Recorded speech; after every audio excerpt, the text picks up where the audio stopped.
საქართველოს მეცნიერებათა ეროვნულ აკადემიას დღეს აზიის მეცნიერებათა ეროვნული აკადემიის პრეზიდენტი ელჩინ ხალილოვი ეწვია. სტუმარი მეცნიერებათა აკადემიის პრეზიდენტმა როინ მეტრეველმა მიიღო. ღონისძიებაზე საუბარი შეეხო აზიის მეცნიერებათა აკადემიაში მიმდინარე სამეცნიერო მოვლენებს. დღესვე საქართველოს მეცნიერებათა ეროვნულ აკადემიასა და აზიის მეცნიერებათა აკადემიას შორის თანამშრომლობის მემორანდუმი გაფორმდა.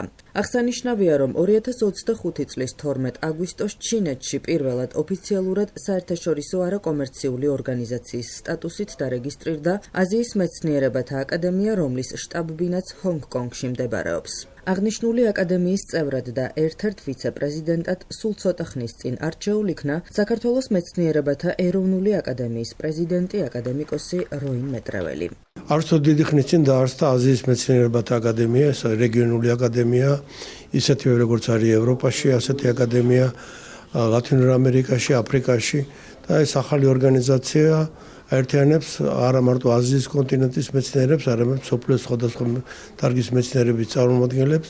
არის საქართველოს მისი წარმომადგენელი, ისიც არის წარმოდგენილი ჩვენი საქართველოს მეცნიერებათა ეროვნული აკადემიის პრეზიდენტი ბატონი როინ მეტრეველი არჩეული არის ვიცე-პრეზიდენტად, აკადემიის წევრები არიან სხვა ქართული მეცნიერებით. დღეს ხელი მოეწერა მემორანდუმს თანამშრომლობას აზიის მეცნიერებათა აკადემიასა და საქართველოს მეცნიერებათა ეროვნული აკადემიის შორის, რაც ახალ პერსპექტივებს შეუქმნის ქართულ მეცნიერებს ითანამშრომლოს საერთაშორისო დონეზე.